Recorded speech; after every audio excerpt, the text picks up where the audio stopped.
Hello everybody and welcome back to another episode of Nerd Soup. I am Aaron the Nerd Soup Monkey along here with Beau and Nash. So obviously we didn't have a Succession video last week due to the fine folks at HBO, Warner Brothers, copyrights. That's one thing about them. They disagree with how they do their streaming and movies and whatnot. They'll copyright the fuck out of you.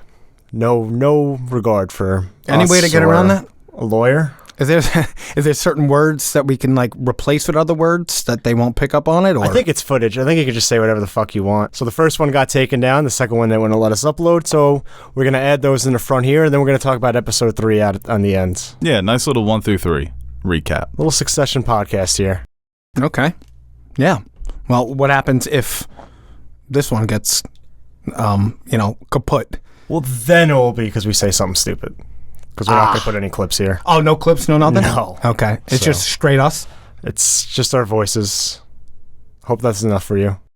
Hello and welcome back to another episode of Nerd Soup. I am Aaron the Nerd Soup Monkey along here with Beau. And today we're here to discuss the season premiere of Succession. Succession.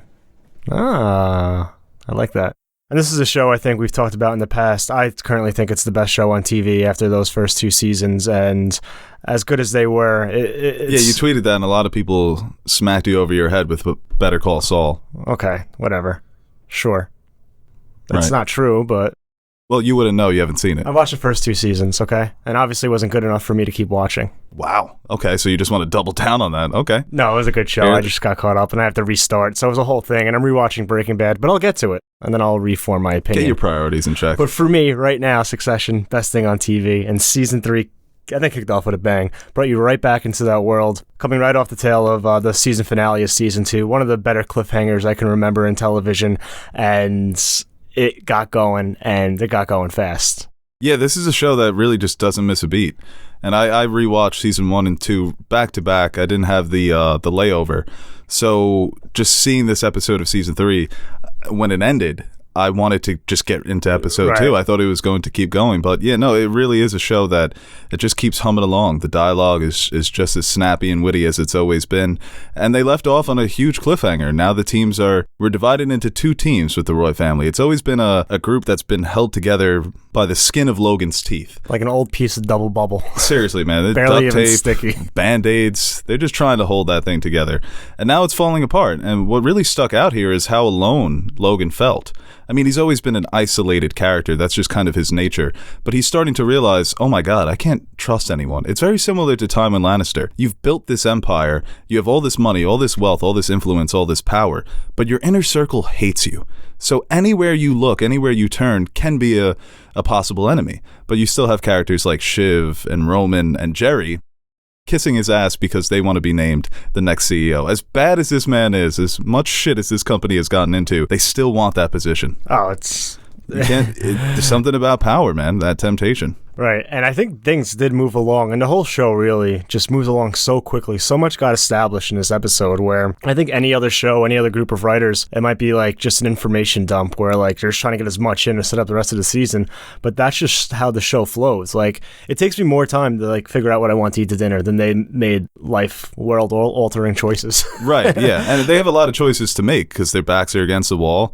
Like I said, they're drawing sides here, so they have to put together their teams. Mm-hmm. And they have a lot of shit coming at them. So you kind of get away with the information dump because you want to see what they're actually going to do. There's a lot of decisions to be made here. No, crucial decisions. They create such great tension and anxiety with just dialogue and actions that a lot of shows and movies don't do unless they have to do with action or something spectacular. This is just the way it moves and flows. It's just so natural for the show. And that, I feel like that was realistic. I was a fly on the wall watching these 2 sides try to realize what position they're in and try to make the best of it, or try to, in one case, keep pushing forward, and in the other, think of a plan to, all right, we need to flip this back on them. We need to save our credibility. We need to come out of this alive because, as non-violent as a show it is, the metaphorical deaths have just as many implications. I know, the way that these characters talk about each other, I commented on in the previous review, but it is kind of sad that they use all these metaphors and these different phrases to talk about one another, talking about killing each other in the business sense.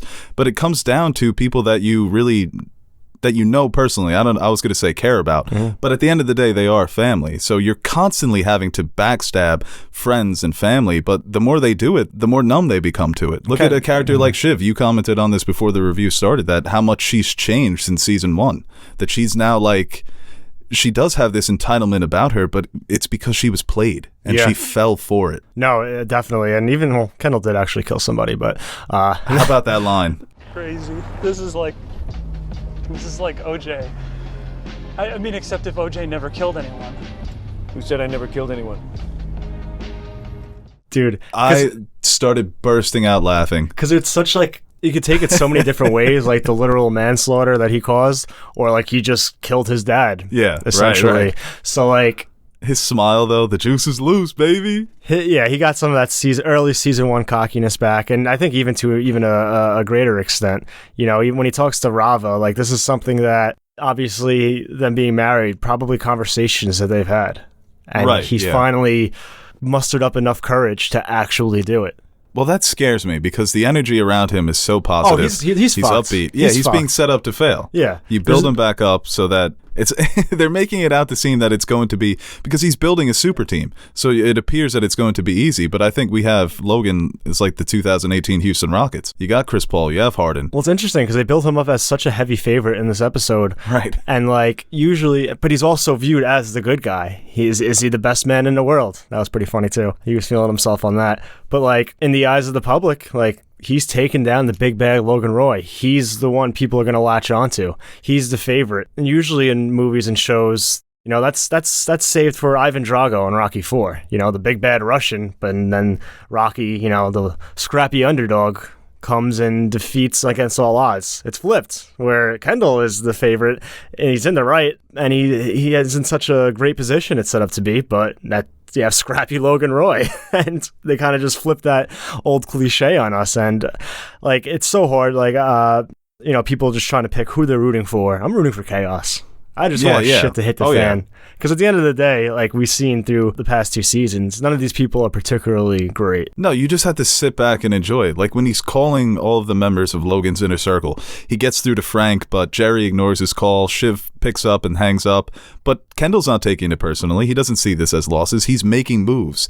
And like you mentioned, all the information that we got, I was impressed by how quickly Kendall does move. Like when he has I forget the character's name, the woman in his car, and he tells her to get out. Like, if you're not 100% with this, I can't trust you in these moments, because it's game time for all these characters. And a lot of the episode focuses on each side trying to court the new character being played by Sanaa Lathan, Lisa Arthur, who is world-renowned lawyer, someone who rarely loses the cases that she takes on. And just based on her rep, you don't think that she's going to go and represent Rupert Murdoch. She's not going to represent Logan Roy, especially in this case. You know, one of the world's most hated men there's finally an opportunity to take him down. So of course she goes on to Team Kendall. But that scene that she shared with Shiv, I felt bad for Shiv because she feels like she's in no man's land. She doesn't know which side to go to. I don't know what decision she's going to come to in episode 2, but I definitely felt sorry for that character. She's becoming a piece of shit.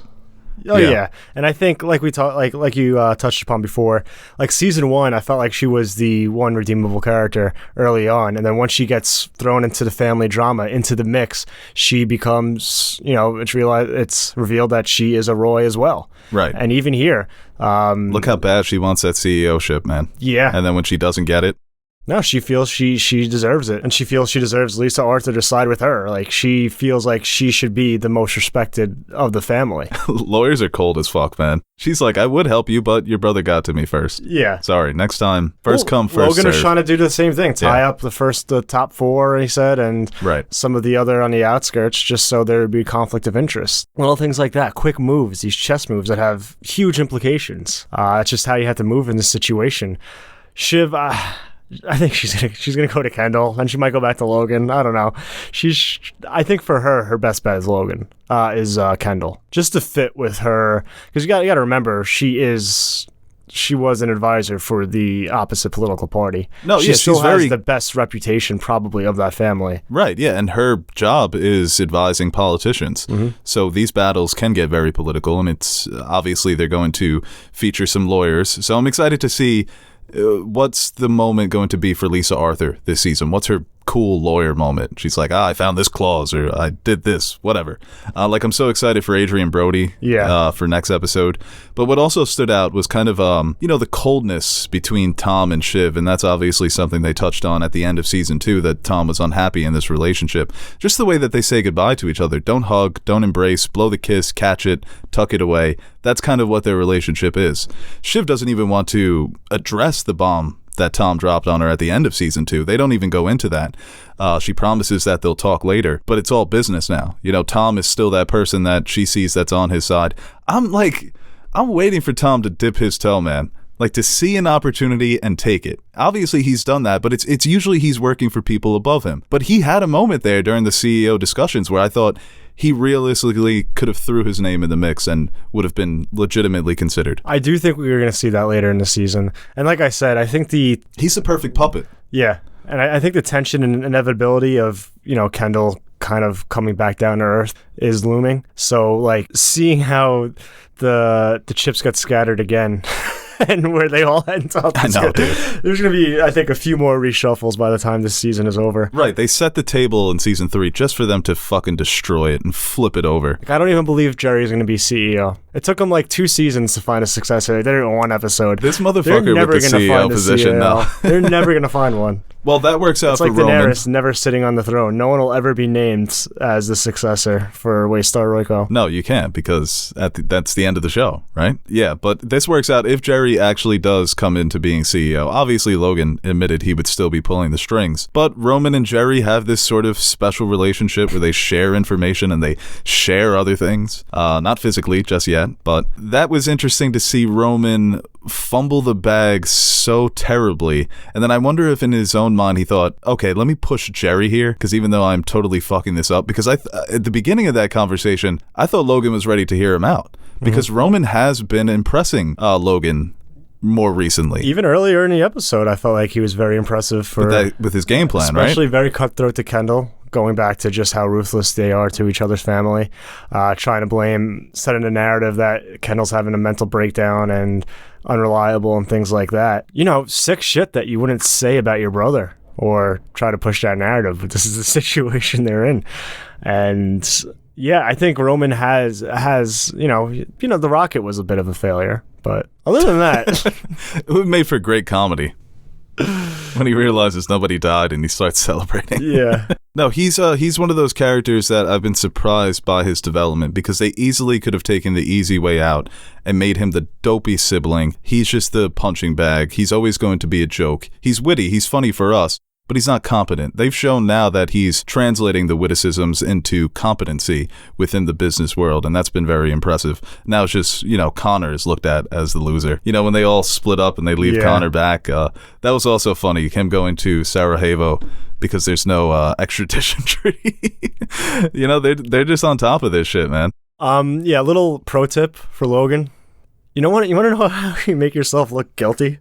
Go into a place where there's no extradition. He's on vacation, man. It just happened to line up. Yeah, it's been in the works. Jerry's conversation with the president's press secretary or the chief of staff, that was also very funny. I was rooting for Jerry in that moment. Like, yeah, get her fired. Get that DOJ lawyer fired. Shiv just judging in the back. Yeah. Well, I would have got that done. Yeah, she's going to get the lawyer. No. Yeah, that's the other thing with Shiv, is that over the last few seasons, she's been failing at everything she tries. When you keep failing at this game, that could take a lot out of you. And even like Frank and Carl, like just having them like in the room and just discussing game plans. When doesn't they throw trust their name Frank in the ring. They both throw their name in. That's like Edmure trying to be king. Guys, it's definitely not going. Well, Frank's like, Frank, I don't trust you. You betrayed me twice. And for Carl, Frank's like, we need fresh blood. How about me? The guy who's been here for 50, 60 years, however long it's been. What did Logan say to Carl? It's like, the only reason why your hands are clean is because your whorehouse has a sink or something like that. No, Logan, he just has those sitting in the holster. They're just brutal. They're not even that clever. They're just mean. Yeah, that's really what it, like, if you have no empathy, like, it's not hard to, I guess, get where he got. I'm sure it is, but it's a lot easier Well, at the end, when at first he wants to go with Lisa Arthur because she has this rep. And when he finds out that Kendall has hired Lisa, he goes with the Leo, the other lawyer that's known as just complete scorched earth. And he's got that line at the end that I love that will just go full fucking beast. That's his style, right? That's what you want to see. If he can't get the one that's going to do it the right way, you want to see him work with the winner who's going to get it done the wrong way or the dirty way. Right. That just makes for great TV. And it's more Logan's style. I want him to have his Saul Goodman. Yeah. There you go. Rather than a Tom Hagen, Yeah, you see that? I brought that all together. Yeah, you Even did. doing some Godfather. We haven't mentioned our Sweet baby boy. sweet baby boy, Greg. He's just still so lost. He was spitting game at that girl, right? In his own Greg way. I don't know if he was or that's just who he is. You could never know. Yeah. Yeah. It's Either hard to way, tell. it wasn't good. She was... No. But yeah, he's so lost. His short run as social media manager or whatever he was, he did good. He's so funny though because so many shows have this typical doofy character. He's like the Andy from Parks and Rec for this show, but because of his naivete in this business world, it just comes off as genuine reactions. Like Just this has is no how, idea what he's doing. No, like this is a clueless somebody who got the job because of nepotism, has no idea what they're doing, but is having the time of his life. He just likes being with them. Mm-hmm. Like when Kendall gives him the option to leave, he's like, "No, I'm gonna hitch a ride with these guys because that's what I'm doing right now. Because I'm Greg. This is my life." Yeah, if he was still with Logan when this happened, he would just be with Logan. He would have been Team Logan. Yeah. 100%. He just happened to be in the right space at the right time, and Or maybe the wrong space, but it doesn't matter to Greg. dude, he is fucked now that you think about it. Because Logan's not here, and Logan's not gonna take care of him anymore. His grandpa already cut him off. Yeah. He's got But he one last probably hope. doesn't care. No. But that was a great scene too. Like even like as much as I like this Kendall, like he found his charisma back. I'm like, I remember he was insufferable early season 1. Right. because of that. Yeah. And that meeting he has with the two kind of PR publicists, PR consultants. people, consultants. Even then, like, yeah, it's fun to see him all cocky and excited, but you won't even let him get a word in edgewise. And he has No. all these crazy ideas, like, he wants to be hot on Twitter and things like that. It's like, all right, dial it back. I know it's exciting, but you could see why he can get himself into some trouble. He's not as calculated or as cool and collected as his father. No, yeah, he's not. He's thinking several steps ahead, but sometimes too many steps, and he's not planning for that big one. It's a lot of ideas that he's throwing at the wall, and for his sake, the PR consultants do end up agreeing with most of what he's saying. So Kendall is building a super team here. It's something that he didn't have in season 1. When he was going up against Logan, it was Stewie's his scumbag friend, and Frank. So that's not that great of a team. I mean, he self-sabotaged. Yeah. But now he's got smarter people around him, maybe people that can pull him back, that can set these game plans for him. He doesn't have to do everything himself. He could still be the front man, but he doesn't have to always be the brains of the operations. So I hope that for a time, I want to see Logan get his ass kicked a little bit here in the beginning of the season. I think he's at his best when his back is against the wall. That's when he comes out full throttle. So I think that's the direction the show is going to go in these earlier episodes. And there's so many different things. You have just the inner turmoil between the family. You have the stockholders, and you have Stewie and Sandy on the outside looking in. Like, there's so many other different things they need to navigate. I know, man. And we have Skarsgård and Adrian Brody coming later in the season as well. I don't know how this company isn't bankrupt. I don't know. They've got to be cooking those books. Like Salt Bay cooking them. I feel bad for Rava, though. Oh, yeah. Well, you know what? Ravo is being very mean to Greg. If the bottle of wine is that important, don't just leave it out. Put it in the wine cellar. But you you have a wine also cellar? didn't expect to be a hub for a corporate takeover. Is that a bad thing? It's a little exciting. Yeah, are you kidding me? I'd let them take over my house for a corporate takeover. We're the kids. Yeah, what's their kid's name again? I guess they're with their new stepdaddy, leaving razors in the bathroom. I'm better than you. You're corrupt, evil. Don't talk about things you don't understand. I know things about the world, or I wouldn't turn a buck. Fuck off, kiddo. And Beau and I will be back next week, as well as the entire season. We'll throw Nash into the mix. I don't think anything excites me more than HBO appointment television, 9 p.m. Sundays. Is there anything better? Hello, everybody, and welcome back to another episode of Nerd Soup. I am Aaron, the Nerd Soup Monkey, along here with Beau, back again to discuss Succession, Season 3, Episode 2, Mass in Time of War. So in this episode, we get the Roy siblings all together in one room, and I mean, I think as we talk about just how good this show is, just the fact that you can have, for the most part, an episode just take place with these 4 characters sitting in one room and discussing their future plans and what they should do, and it could be some of the most riveting television you can watch. And I think this episode was fantastic because maybe not as fast-paced and bouncing off the walls and everything moving so quickly as last episode, but you really got into these characters in a way that reestablishes maybe what we already knew about them, but kind of furthered where they're at this point while everything is going on. And it's time to pick a side. And just these kids, man, I don't know if they're just like, I know they're not dumb, but sometimes they're insufferable at times. They make the same mistakes. They spew the same bullshit they have been for seasons now. And it just seems like no matter what happens, nothing changes with them.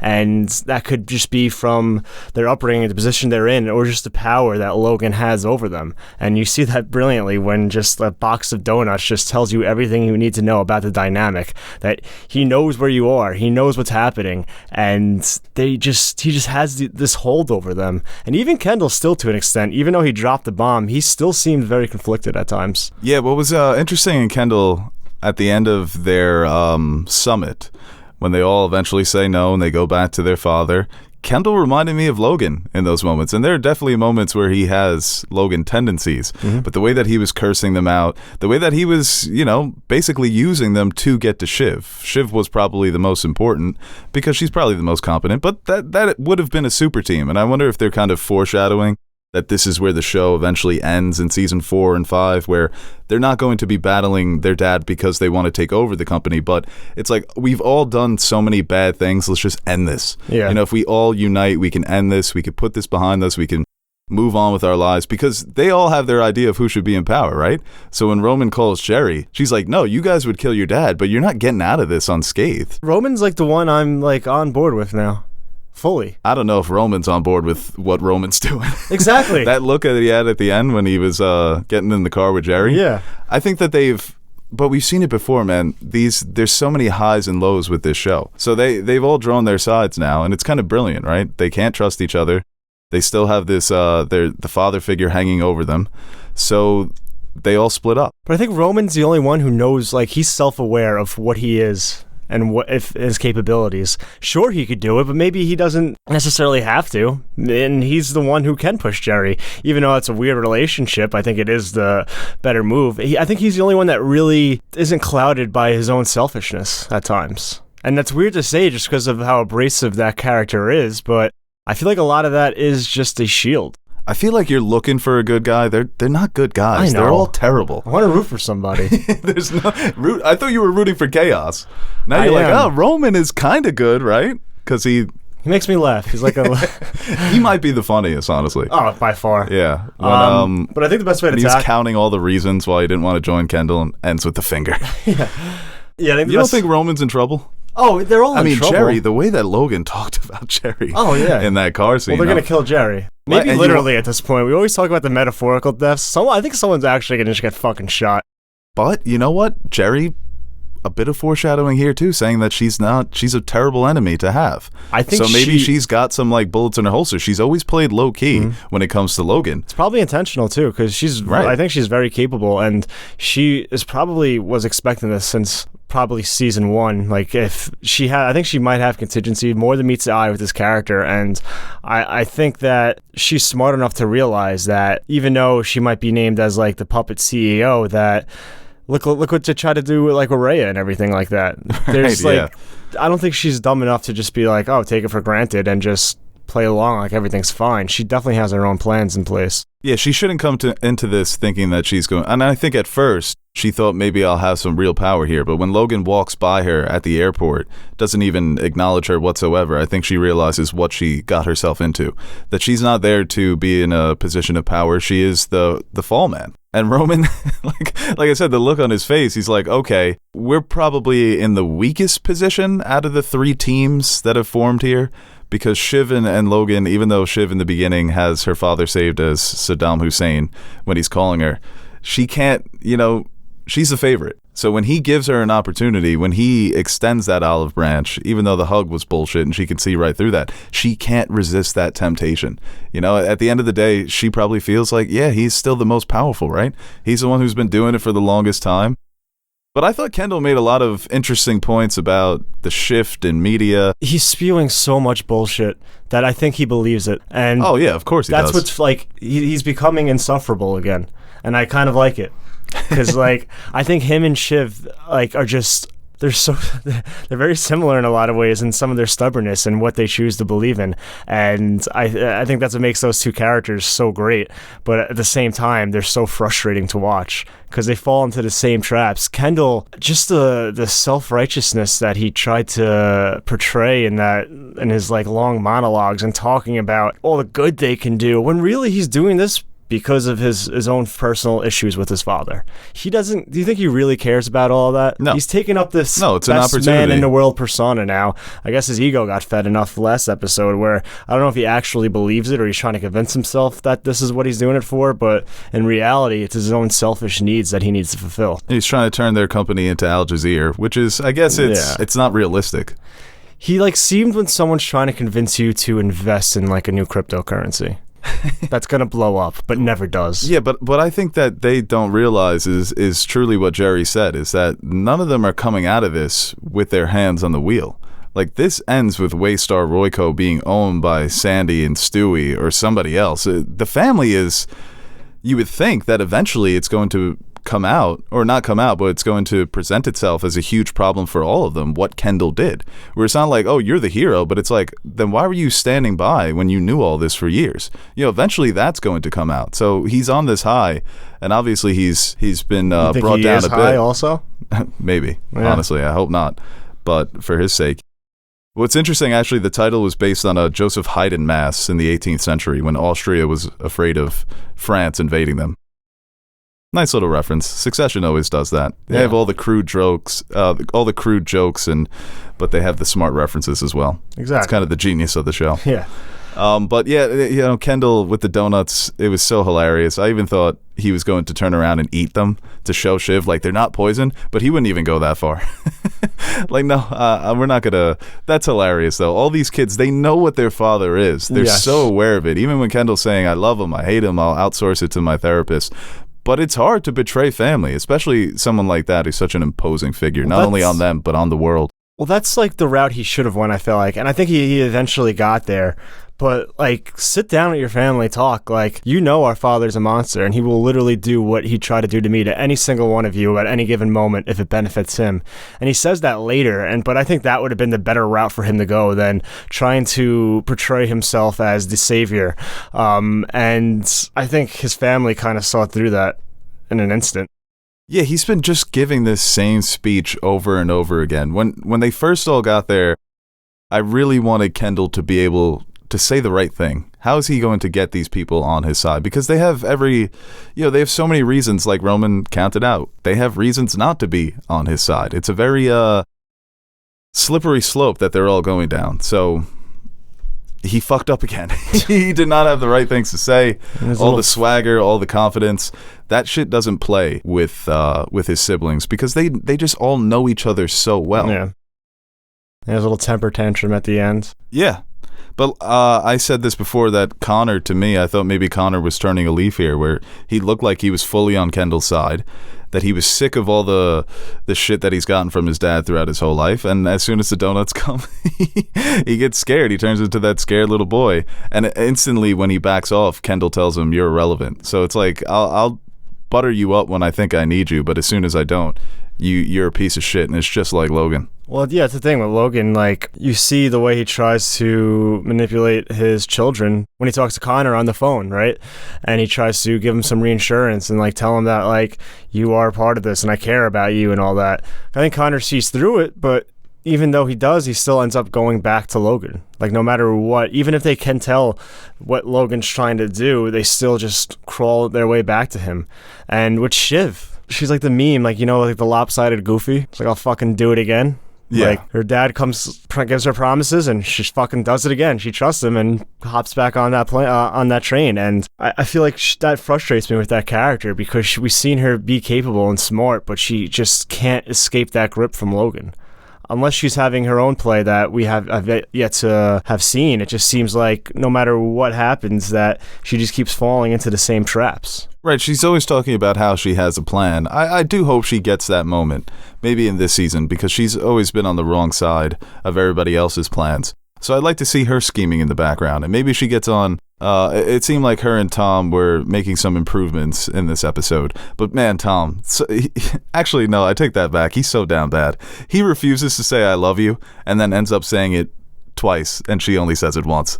So he's like, I don't want there to be an imbalance in our love portfolio. Yeah. And then he says it twice. So it's like, even when he's resisting, as soon as you open your mouth, as soon as you give an inch to these people, they're going to take it all. Yeah. And that's what they're so good at. So I hope Shiv actually does display some sort of strategy or tactics that end up being successful for that character, because I don't want to say it's like lazy writing, but we've seen it time and time again, and maybe that's, kind of the tragedy of all of them. They always keep making these same mistakes. None of them really grow. They get to a point where you think they're going to change, and then they just go right back to who they were. Yeah, and I think especially with Shiv, I think one of the more interesting aspects of this episode was when they discuss kind of her identity, or how she's viewed, or how she even views herself, talking about how Kendall is what Shiv wants to be, or like for portrayed what he herself did here, as. Yeah.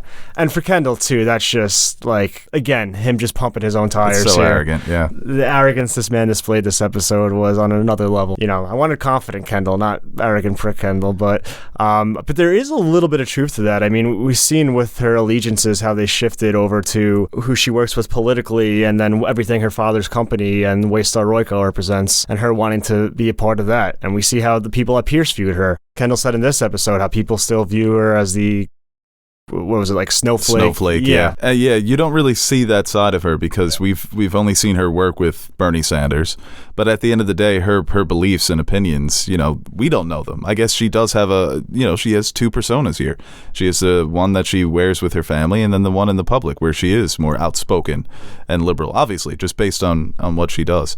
So that was interesting when she's on the phone with Tom and she talks about her inexperience, because at the end of the day, she doesn't have experience running a company. And that's the arrogance from her character there, too. We talked about Kendall's arrogance wanting to be CEO. Like, your name's been ran through the mud.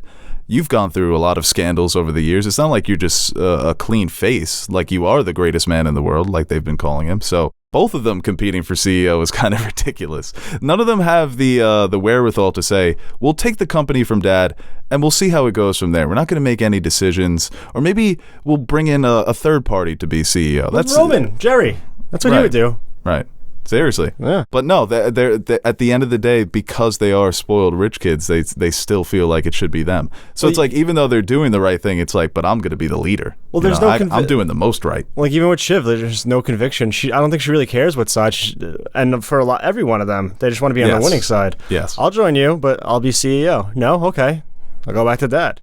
Yeah, Kendall, if Logan a few years back would have said, hey, you're CEO, I'm retiring to Maui, Kendall would be like, oh, awesome, I'm going to run this company. Mm-hmm. But now he's doing the right thing because he's trying to kill his father, because his father has done all these bad things. Well, a few years ago, you would have been in Daddy's lap running the company for him. Mm-hmm. So it's just based on what you feel like you were owed. And for Roman, I guess that's why he is a bit more likable, because he was never in that world. He was never promised anything. So he's kind of been working his way up here. And he's gotten to a point where he is not second in command, but he's got Jerry's ear. So I guess that's impressive for that character based on where he was in season 1. But still, you see that look on his face, and I'm thinking he thinks he hitched his ride to the wrong wagon. I mean, yeah, just the way Logan talked about Jerry with Shiv, what do you call it, like a hazmat suit, or... Yeah. I said I was rooting for Logan. Now, I go back and forth with these characters, man. He's such a... You think he's down and out, and the man just gives you that perfect smile at the end. He is... I can't say enough about Brian Cox as an actor. The guy is just magnificent. Absolute powerhouse. I think when the trailer dropped, I was Team Kendall. First episode, I was Team Chaos. I don't think I'm Team Roman now. I don't know. I think I'm Team Marsha. I she like the way was- Marsha's playing this. She was. She'll on be like, point. I'll be happy and smiling wife as long as I love get how my her- paycheck. I guess her lawyer or whoever she was just like, now it may seem like this is a substantial amount of money, but when you think about all the damage she could do, you would realize it's really not that much. Yeah, no, she's the only character, and it's so funny. It always happens. It's always the wife that can get her way with the patriarch, with the dominating figure. You know, she's just got him by the balls. And I think for a time, you know, even Marsha wasn't able to influence him that much. But at this point, when he's so down, when he has nobody that he can truly trust, it's like, okay, I'll pay. At the end of the day, I'll just pay for your trust. You know, I'll pay for your public persona of being my happy wife.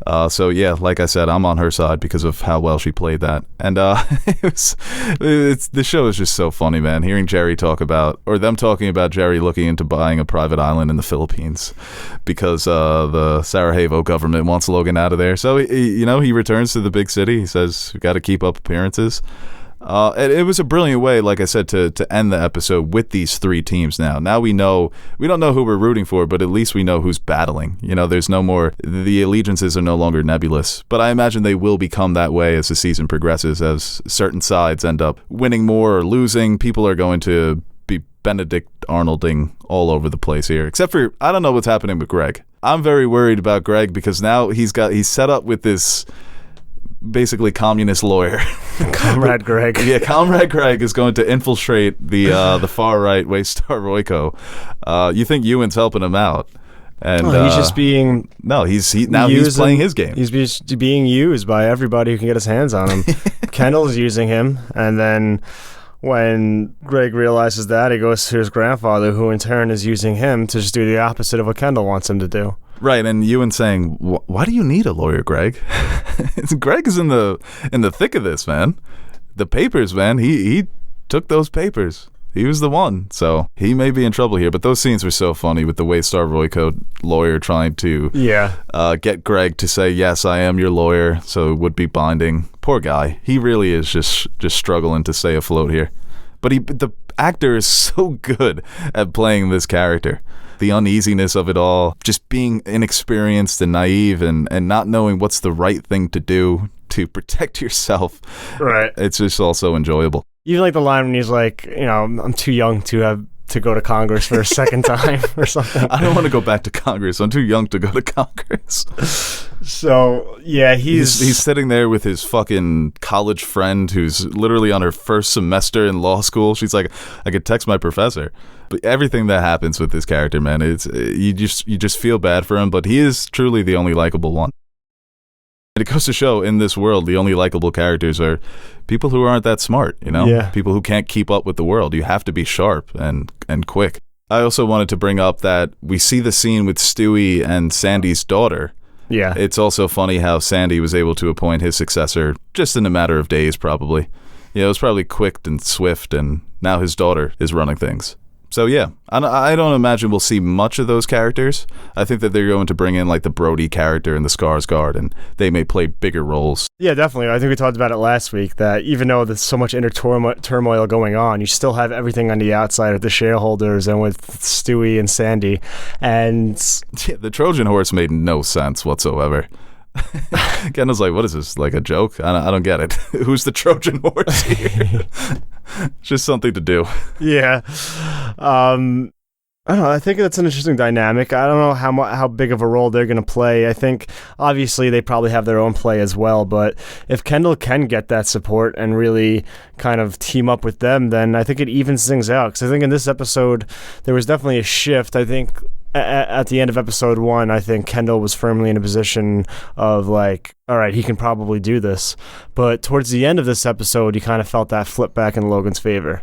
Yeah. And the way they frame that, I think, is very well done. You can kind of see the tides changing just visually. Like, even in the beginning of this episode, if you looked at Frank and Hugo, like, just their mannerisms and how they're reacting, you could tell that they feel like they could be fucked at any moment. But by the end, you kind of had a sense that they're back in control, they're back in the city, and they have a better grip on things than they did in the following episode. Right, and Kendall still has to deal with the possibility of being subpoenaed by the FBI, so law enforcement may come into play in a few episodes. He has that sit down with Lisa Arthur, and in the beginning of the episode he tells her, listen, I don't have time for this right now, I have bigger fish to fry. And she's like, bigger fish than going to jail? So that's the world that they operate in. That's kind of the last of their worries. If we do something illegal, we have lawyers and we have people to kind of take care of that. That's going to be the last thing they fucking get us on, is jail time. The worst is resignation, like corporate exile, being sent off. You don't have any power anymore. It's like Napoleon, like, we'll let you live, and then he comes back. Yeah. That would be Logan. Yeah, so I thought it was a good episode, man. I mean, the reviews for the whole season, because we didn't get screeners, I don't know, HBO just hates us, blocks our reviews, but, you're welcome for Game of Thrones. But I'm hearing that it's one of the best seasons of television ever, and these first 2 episodes, I'm like, oh my God, yeah. No, I can definitely see that based on this direction we're going. Because it's just been... Every ending, it feels like, for this show, you never think that you're going to get there, and then you're like, keeps reshuffling. Right. I feel like it's never like too much. It's like the perfect amount of shuffling. Right. It's like at the end of last episode, like, okay, this is where we're at, and this is kind of the setup for the rest of the season. Yeah, it's Things cool. move around, and it's like, oh no, now we're kind of here for this. Like the pieces keep moving, and different setups are all arranged, but it's still the same game. So, and it's even like the way that characters talk to each other. It's so fluid. They're always thinking on the fly. They can change their minds at any second. They don't have like. The siblings aren't going to sit down and enjoy like these sappy moments together. It's like, remember this moment from childhood? Ha ha ha. That's why we should take down Dad. It just feels very real, like real sibling interactions between a dysfunctional family. But like you mentioned, the way that they shuffle the board, I'm so ready for how the game is going to play out for the rest of the season. I think I would be a better Kendall than Kendall is. Like, Roman, remember when Dad punched you in the fucking face? Shit, remember when Dad fucked you out of CEO numerous times? Connor, Dad fucking hates you in general. He just doesn't like you. Like, let's just do this. And they'd be like, yeah, let's do it. End of show. Yeah, no, probably that wouldn't have been enough. They'd have been like, yeah, but he's still Dad. Guess who ordered pizza? Guess who got you new Xbox? Did you guys happen to say what I said about the old man in episode 2 or no? What? That I think that they were referencing Babe with the grandpa, because they said... No, we didn't mention that. Big Gramps in the big city. And then when he was done with Greg, he said, that will do. That will do. That will do, pig. That will do. Yeah, I don't know if that was like a connection or it just happened to be that way where you can make the connection, but if they did, that's pretty neat. I think that's the angle they were going for, and I don't care because I said it, so... Yeah, it's a nice little meta reference. You and like 1 million people on Twitter. They didn't say that. Literally, someone sent me a gif of the That Will Do pig. Really? Yeah. Oh, shit. I swear on my mother's life, I did not see it on Twitter. Okay. She has cancer. All right, so let's discuss episode 3 now. I don't know how we're going to discuss it after that, but, that's what we do here. We reassess and go forward. And Succession episode 3, many people were saying that maybe the best of the season. I don't know how you guys felt. I found it to be a very good episode, but I think I preferred the first 2 to this one. I still enjoy this episode a lot happening here, and I think as we further get into this feud within the Roy family, I think you just see where certain characters are willing to go and who they're willing to betray and who they're willing to backstab, because at this point really anything goes. And I think the big thing was the ending and Shiv really stabbing Kendall in the back here. And I think that's the point that's kind of drawing a line in the sand. Like, this is where we are. I'm firmly on Dad's side, and things may never be the same within this family. It's a fucked up family to begin with, but even when she was discussing getting Connor and Roman to sign a letter, that's something they wouldn't even do. But Shiv took it upon herself to put her name on that and go against Kendall in a really messed up way, because a lot of that, what we know and the audience knows about Kendall, like he said, isn't public knowledge. And to betray someone to that extent at that level, I think is it's pretty fucked up. Pretty brutal at the end there. Yeah. This was definitely my favorite episode, possibly of the show, period. Just to see this intensify between both sides of both Kendall and Logan. Logan now dealing with the FBI, and now Kendall is I mean, on the ropes. And to see also with Kendall versus Shiv going blow for blow when Shiv is given the speech and he plays a song by Nirvana. I won't say the name of the song, but, if you watch the episode, you'll get it. And then for Shiv to go and say something brutally, I mean, those words you can't take back. Those are forever. That is something that you can't apologize for. The brutalness of, it's a cutthroat company. It's a cutthroat family.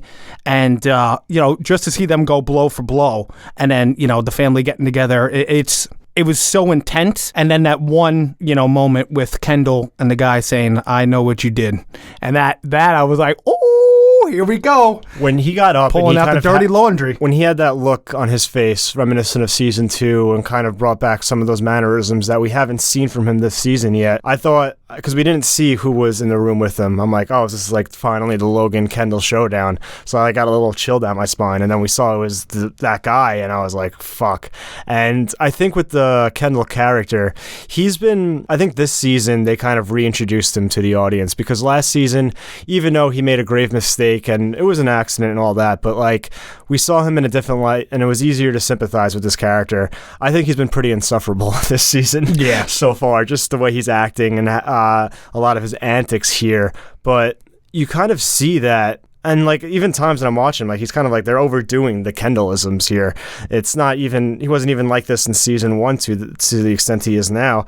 But I think a lot of that is an overcompensation, because we do see, I think, a glimpse into the real Kendall in that moment and at the end when he's sitting alone in the electric room and he just looks distraught and tired and beaten. And you see, like, I think a lot of what he's doing so far is he's not like letting people know how much it's affecting him. Even when he's getting roasted on Twitter and he's making the game on it, good tweet, bad tweet, which great game. We should start playing that. Oh yeah. Be fantastic. But how he's like pretending to like enjoy him getting roasted on this variety show and kind of like, oh, laughing along with it. But I feel like he's just battered at this point where he might not outwardly say it, but it definitely looks like he's bitten off more than he can chew here. And maybe he didn't realize that the effect that all this would have on him. Yeah, the one tweet that they read out that it's clearly his mental illness and former addiction. It's not anything other than sad. And he just boos it. Boo. That one sucked. Yeah, no, he's a sad man. You watch him throughout this episode and obviously throughout season 2 as well, but it is kind of because he is, like Aaron said, overcompensating and trying to be funny and acting like it doesn't bother him. But the actor is incredible. Oh, he's fantastic. Oh, yeah. I think just all of them need therapy at this point. Even Roman, asking them all the questions about his good memory that he had with his father. He's like, nope, not answering that question. And then he has to use a memory with Connor. They're all so messed up, and they all have these messed up relationships with each other. And when it gets into the public eye, it can be so damaging. Kendall, I think that lonely walk he takes down the studio hall was very depressing to watch. And all the emotions that he's carrying with him, he is like a hurricane of emotions at this point. He's just going based off of instinct, just trying to be in the conversation. And then he crashes at the end. But then he smiles at the end, too, because it's like Logan got raided by the FBI. What's going to make me feel better? Yeah. Is Logan being raided by the FBI? See, the whole thing behind this is it's like an ego buffet for him. I mean, whether it's good, bad, what relationship it is, if it's a significant partner, if it's family members, random strangers on Twitter, they're talking about him.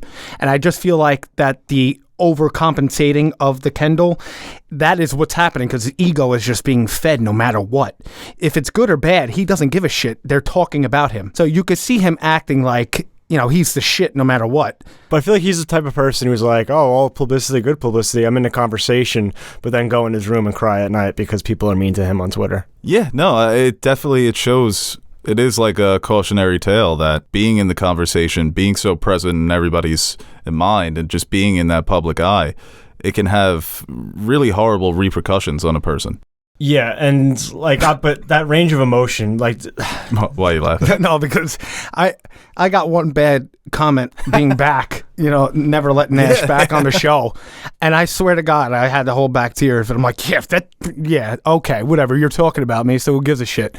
That sucks. Imagine just getting peppered all day on Twitter. And Shiv's rep, like she's got this kind of pristine rep where the comic host. The flashbacks, Game of Thrones season 8. She's like, yeah, definitely. She's like, this is the nice one saying all these things about Kendall.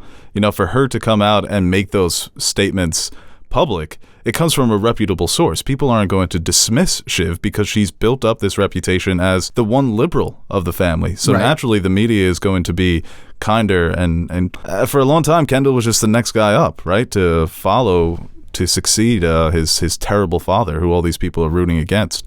So for Shiv to do that, it's a line that Roman and Connor wouldn't cross. They don't cross the line to kill their father, and they don't want to do it for Kendall either. So for Shiv and Kendall, it's sad for their relationship. Last season, he was crying in her arms, saying, please protect me. And this season, he's looking at her and seeing what he used to be, or seeing that she's going down that road and becoming that, just a puppet for Logan. Right. But like you said, that lonely walk he took down the studio and kind of him trying to, collect himself in that room. But then, having that kind of sense of joy at the fact that his father and Waystar is getting raided by the FBI. And we've seen in previews and what's coming up next, he does snap out of it. And when he does finally go into the office, I think one of the biggest clips from the trailer was the revolution will be televised, and so he is going to get back into that mode. But I just wonder how long he's going to be able to try to keep it up, and how long the whole family, really, besides Logan can do this for months, years, until he dies. He doesn't have an ounce of empathy in his body. But Kendall, Shiv, Roman, they're not the best people in the world, but they have some sense of humanity to them.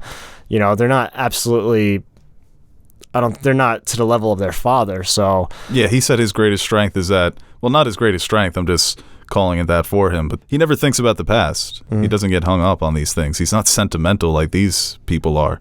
So with Logan, he was able to hang out his son like it was no problem. It was just the right thing to do to protect himself. And now we see now Shiv does that too. But the other kids, they still love each other to an extent. It was funny seeing that interview in the beginning, though, when she's like, what's your headspace? What's the relationship like between you guys? And, it foreshadows how fucked up he really is, and how one of these relationships may never recover. Like what Shiv did, and what Kendall did was messed up too, but it was more childish, And that's why I mentioned on one of the last reviews that he needs some of these characters to reel him back a bit. Lisa Arthur was telling him not to go in. He goes in and he fucks up, right? Because he did set up Shiv to do this, even if it was an uncrossable line. It still is his mistake at the end of the day, Yeah. He's flinging mud and he just got a fucking shovel thrown at him. He got shovel girled. Yeah, and I I think it's quite obvious, too. What do they say about throwing stones? Somebody might throw a shovel.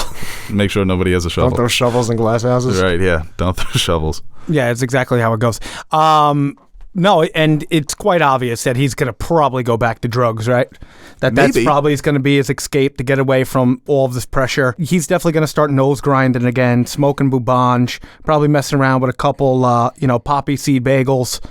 Yeah, he's going right down that lane. Right, and they always he talks about how he needs Naomi, but I wonder if she seems like someone who could also fall back into those traps. But the thing is, these people are suffering from these ailments and they don't get treatment. So when you are an addict and you are constantly in the public eye, you can fall back into that so easily. Because he got treatment for 2 days, and then they brought him back into the fold, right? They sent him out to Iceland at that cool-ass rehabilitation center, and then they brought him back in the fold. They're like, we need you back here. So, even at the end of this episode where he's smiling, but he's also really depressed, you have to get right back into it because the game doesn't stop. It's just constant. It's constant maneuvering. But yeah, the ending of this episode was pretty hilarious. I love just seeing Logan squirm. What does he have to do when... Jerry's like, these are the people that don't fuck off. Yeah, telling the FBI to fuck off is so... Tell them to fuck off. An inflated sense of, ego and power. Right. Dude, these are the FBI, and, you see him try to swing his influence a little bit earlier in the episode, try to get back into good graces with the president, and really like whipping. I was trying to think of a better phrase than whipping his dick out on the table, but like saying, "Hey, we could make life hell for the president." Well, what's amazing is that they don't call him Trump, but it's so clearly a character based on Trump. Yeah, it's a conservative president who's upset about Fox News's coverage. Yeah, he's like, yeah, because Trump always used to say that, oh, now Fox is becoming the liberal media, and Logan's response, like he said, it could be a lot fucking worse. It's like a pissing contest, kind of like, oh, like you don't, the president's upset. And it's like, I can make it worse for the president. Like, many people. And then Tom even says, well, she even jokes that he's not that smart. It's like, what's on the president's mind? She's like, oh, not that fucking much. Yeah. I love when Logan is genuinely tickled by something. And there was another like little reference to the Fox News when Tom says that people leave our station on so long that we had to digitalize our logo because it was getting burned into people's TV. And that's the thing that actually would happen with the Fox News logo to a lot a lot of elder people's TVs as well. It's no secret what they're trying to satirize. I just here. like how they hint at him. The California raisin, they call him. But yeah, him not. I just mentioned Kendall not following the advice of some of his advisors, but Logan, he's going straight to the top. And he's pulling out all the stops, but at the end of the day, the FBI is the FBI. So that's just a totally new wrench to throw in the mix here, right? Because they've been so above all the bullshit for so long, but this scandal has really, really brought them down on the level playing field. So, and that's credit to Lisa Arthur. I was saying that, what's going to be one of her bigger moves this season, and she got that raid, right? Kendall was on the phone with her, like, can we get a raid? Can we get a raid? Yeah. And, it's like, maybe do what I say, dickhead, because you had this coming. Instead of going to the fucking conference and fucking that up for yourself, all your shit could have still been in the closet, and we could have been, up in your father's crib. Yeah. And with the boys. Like you said before, too. Oh, sorry. Just hit the laptop. Oh, no, it's no problem. I just broke it. I'll send you the bill. Before they were talking about the different scandals earlier in the season, the first couple episodes, that it's Logan Roy, he's going to bounce back, and what's making it so good is that you're seeing he is squirming a little bit. He might think that this is it. This is the moment that he can't over ego, that he can't fix with money, or he does might seem ruin scared. him. Yeah, and I think he's definitely showing that through his performance, like his conversation with Shiv, when it's like, who are you trying to convince here, Shiv or yourself? Like, right. I believe he doesn't actually read those emails. But that one scene when he's just walking out, when he's in what country was they fucking in the second episode? Sarajevo. When he's in just walks out by himself and he's staring. That was the first time that I really seen Logan Roy say, oh fuck, we really might have a problem here, just by the expression alone. Yeah. I mean, that scene, and then how Aaron brought up with Kendall just walking down with just a subtle, the main theme song just playing on the soft piano, man. It was just, wow, what a masterpiece. I was watching that scene like, damn, this is really well directed. Who directed this? And then Kathy Yan, who did Birds of Prey. But it was very impressive from a directorial standpoint. The writing just keeps getting better. Some of these scenes, like I said, the scene between Shiv and Logan was a great moment between them. And it's kind of the last moment of Shiv before she betrays Kendall, I guess it's very much the press conference, but that's when he presents the idea, bringing all this stuff into the light. So, like Kendall mentioned, he doesn't hesitate at this point to take out his own son. I do think he's nervous. I do think the show is heading towards eventually his demise, because that would just feel so good for us. Because even though they are all pieces of shit, it's his fault. He's the main piece of shit. Yeah. It's the tree, and they're just all apples. See, the thing was, gotta chop that bitch down. If Tom would have just came up just a little bit sooner and would have been like, hey, I'll be the sacrificed lamb, that he said he would be, this all would have kind of been avoided, to be quite honest. Now he's doing it in this season. Yeah, well, he's offering himself up. It's kind of like, oh, really? I would have did it. That's interesting. What do you think his play is here? Gain respect? I don't know. It can't be as simple as that, right? I don't think so. I think it's definitely like his own plan. I don't think he's just willing to be a sacrificial lamb at this point, because think about what that like. Well, you go to jail and you're in good graces with Logan, but you're pretty much finished. Well, Shiv's going to divorce you. Well, I was going to say maybe this is a way out to get him away from Shiv. He doesn't seem like he's too happy with Shiv, and it's always just like, do you love me? There are probably easier ways. to get divorced than taking the blame for a massive sexual assault scandal. To the point where you go to jail and your wife's reputation will be destroyed if she doesn't divorce you. But the thing is, how Easier ways. Well, Right, they give him some cover here. Maybe he's just telling him this so Logan's not watching carefully what Tom is doing behind the scenes. that's a good It point too. could be a good cover. But the thing was too also that they said that they wanted to keep family tight. They got Logan's wife to come down. They got the pictures of all of them together at the airport when they all got home. Now, wouldn't this look bad if Tom and Shiv get divorced after all this family problems are happening? I mean, it's just causing more publicity. That could be the angle behind it too. But I don't know. I mean, I kind of like your idea. But he also may feel like he's in danger of going to jail. So it's might as well. You can just put kinda- myself like I'm going to be the fall guy anyway. Might as well maybe get on his good graces to make it seem like it was my idea. That or you trying to incept Logan. Yeah, and probably get reduced time. Well, then you had that phone call from Greg. Another great Greg episode here with the watch. It's like, you're going to buy this from me? His face, too, is so innocent. Poor guy. Yeah, I know. He's so good at being like so dorky and like He's like, I'm not your sugar daddy. Don't get all weird on me now. But he gives him that call at the end where he tells Tom, hey, I have something you may want to know. So is that for Tom or is that for Tom and Logan? There's so many moving parts here. You just never know who's going to have that winning piece of information or which side to be on, Like even the interaction between Kendall and Tom at the office when he says there could be another life, brother. Roman's like he's trying to kiss Tom or nibble him. So, depending on like the cards, nobody knows anybody's hands. yeah. I mean, we're starting to get some. I mean, these are the biggest blows thrown so far. But fucking Tom, man. I bet he regrets joining this fucking family. Yeah. The ultimate opportunist, and now look at him. Yeah, because I think that he legitimately thought that he did have a shot to take it to the top.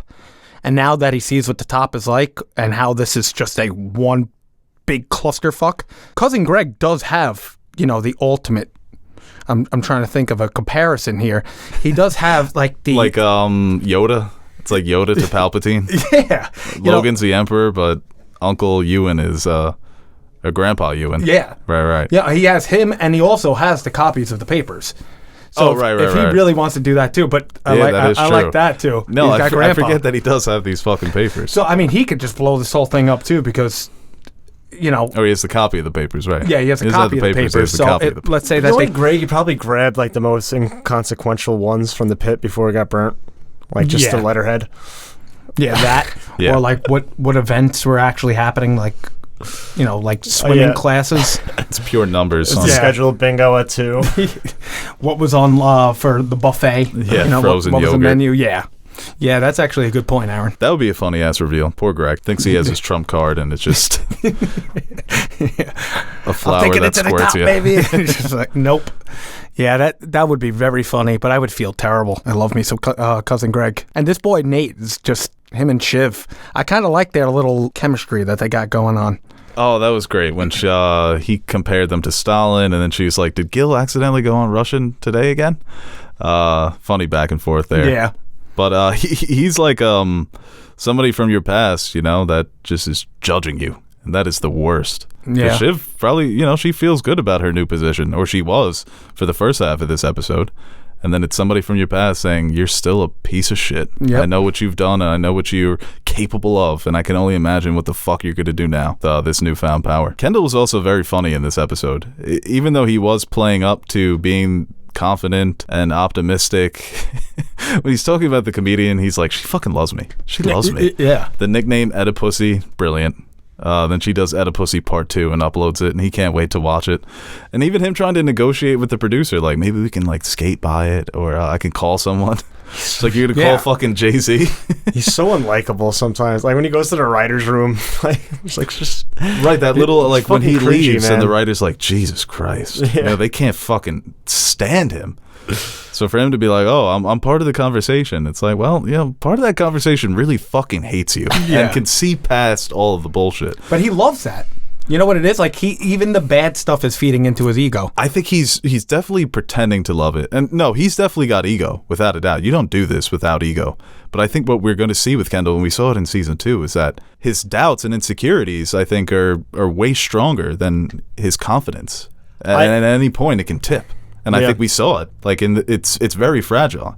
And it's mostly just bullshit. It's very evident from like the early onset of the season that what he could have been, the angle he could have went, and they could have went with the character in the season is him doing it as a kind of, actually doing what some people think he's actually doing, being the good guy and kind of taking down this evil empire after all these years and finally fighting back. But it's clear that he's doing it for himself. Right. And I guess that fits with the character, but I think you could have went one of two ways. And the way they are going, I think, especially with the way we know this character from the previous two seasons, I think it's just going to implode. Maybe not in terms of what happens in the outside world, but just internally. I think that, like you said, he has so much that he's either repressing or just not confronting at this point, and it's a lot. It's a lot for one person to handle, and I don't think he was ready for this at all. But at the end of the day, his father left him in a position to act rash. He had to act promptly and to save himself, and that's what he did.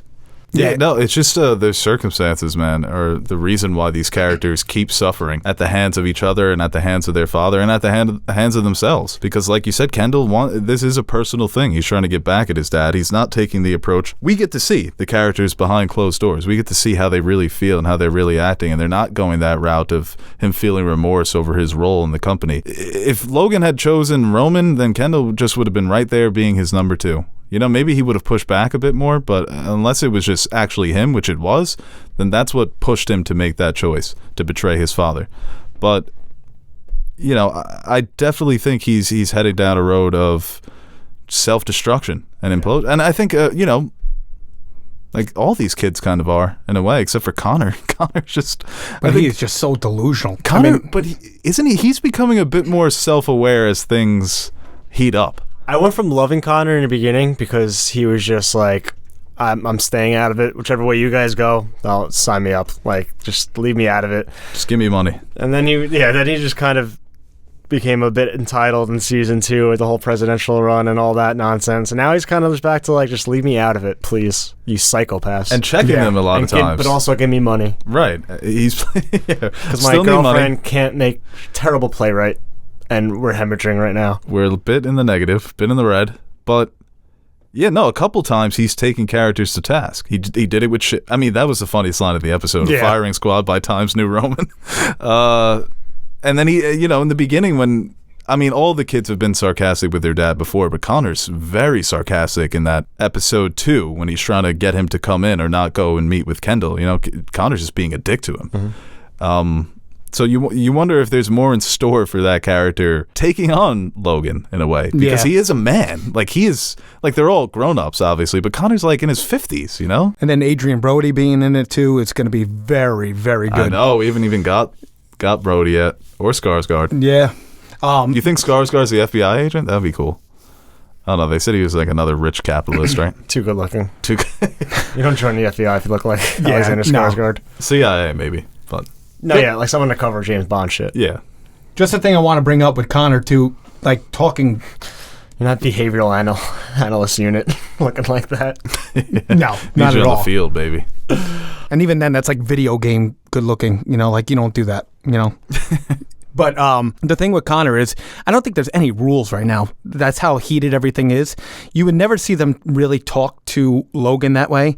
And remember when in season 2 they had to go to therapy, and they were even like afraid to tell him in a family therapy thing, like how they would, how they felt.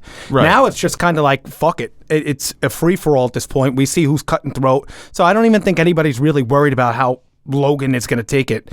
Just fucking tell him how it is, and But he seems like, even when like Roman tells him that, like when he like it wasn't really a confrontation, but he's like, yeah, you didn't sign the paper, or you didn't sign your name to the letter and anything like that.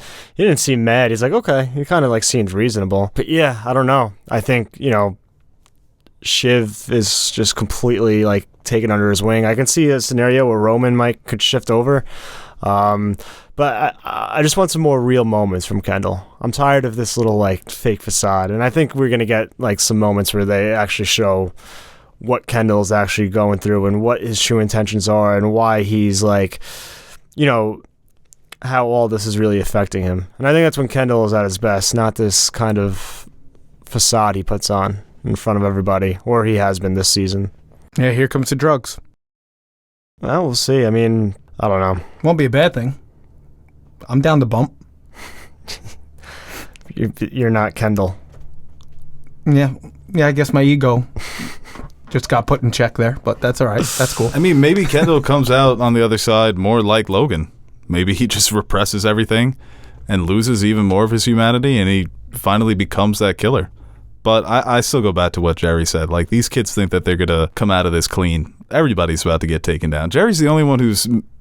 She's trying. Making sense or being logical, She's doing being her realistic. Best. And even at times, Shiv kept agreeing with her. It's like, you can't fire Kendall. That's a gas can. Shiv's like, yeah. At this point, Logan just is agreeing with Jerry because just to be a dick about it. That was funny with Frank and Carl. And he's like, what are you questioning the chain of command? When he told Carl to kill the Israeli TV project or whatever it was, and he looks over at Jerry. He's like, what's going on here? And Frank talks about the story of Pinocchio, the puppet that comes to life. The way they talk is so funny, man. Yeah, and every time Grandpa comes into fucking on screen, I mean, you need to like Google everything he says. It's you need a dictionary. Insane. Guy has bars for days, man. Like, I found his performance histrionic and meretricious. So it's like, damn. Pause it. Can you define performance?